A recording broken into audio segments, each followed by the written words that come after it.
Good morning. My name is Peter Racine, president of the Jaguars Foundation. On behalf of the Jacksonville Jaguars, we offer our condolences to those affected by the tragedy at the Pulse nightclub in Orlando. While nothing we do can take away the tragic impact and the suffering caused by this terrible incident, we, like the rest of the nation, feel compelled to respond to this senseless act of violence in support of our friends and neighbors in Central Florida. For that reason, the Jaguars Foundation is encouraging our fans to donate money to support the One Orlando Fund via the Jaguars Jacks for Orlando initiative. Over the next week, the Jaguars Foundation will be collecting donations from our fans online through jaguars.com/Jacks4Orlando, or simply go to jaguars.com for the link. Fans can donate any amount of money. Fans who donate a minimum of $25 will have the option to receive a custom Orlando United cap as a thank you gift. The collection period will end on Friday, June 24th, with net proceeds being donated by the Jaguars Foundation to the City of Orlando's One Orlando Fund. The Jaguars Foundation will also make a donation at the conclusion of the initiative next Friday.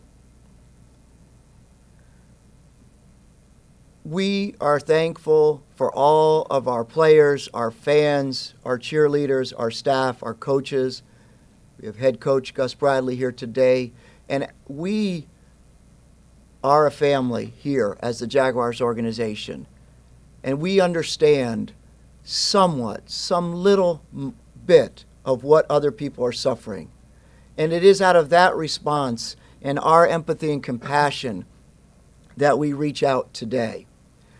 I also like to recognize Dan Tapper with Vivid Images, who is the company that's partnering with us to produce and get the hats delivered to the donors that would like one. I'd like to thank our great fan base in advance of their support.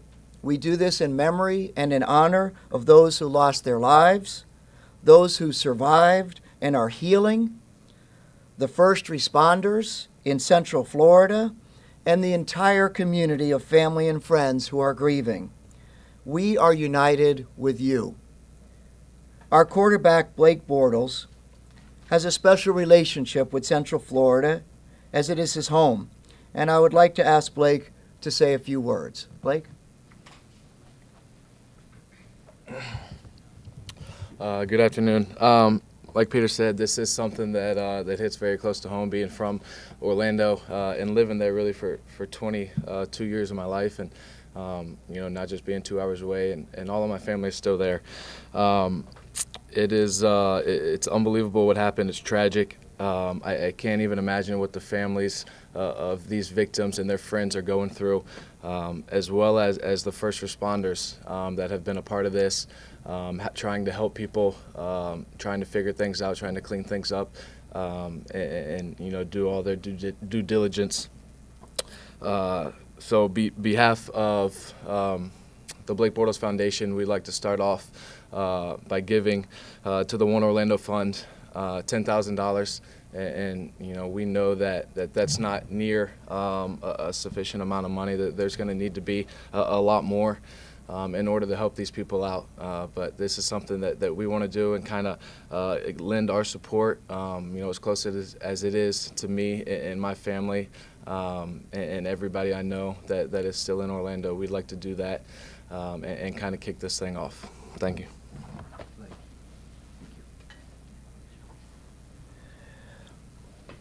After the press conference is over, the link will be on jaguars.com, and you can go to that link, and it'll say Jacks for Orlando, and you can make the contribution at that time if you'd like.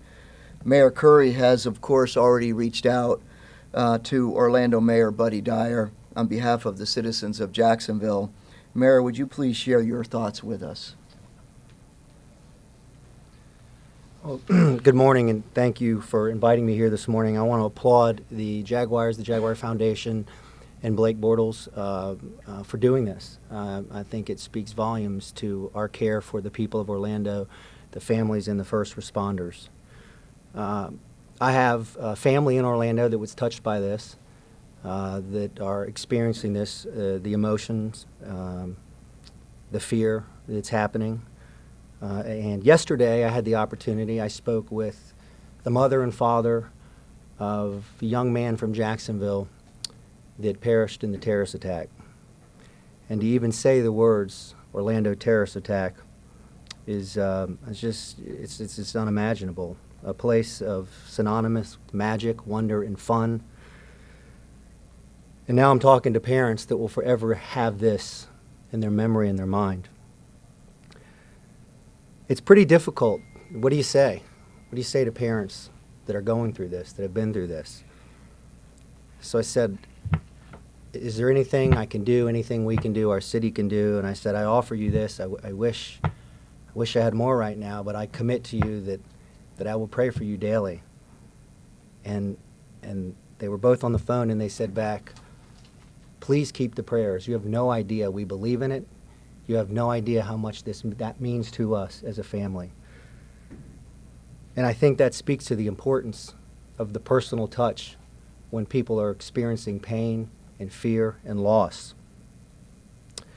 To that end, today, we, the City of Jacksonville, with the people of Jacksonville, are announcing an effort called Dear Orlando. It's a postcard campaign that will allow Jacksonville citizens to share their thoughts and words of support for members of the Orlando community. They look like this.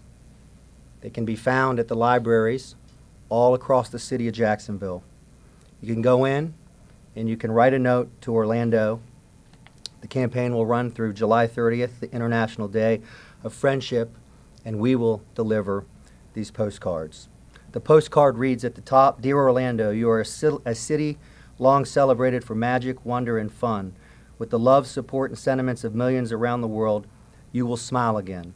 One Jacksonville for one Orlando. And in closing, I wrote my postcard last night when I was sitting in my family room by myself.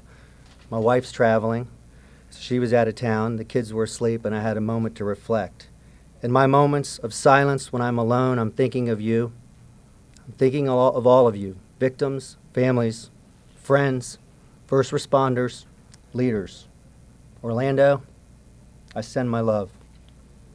Thank you.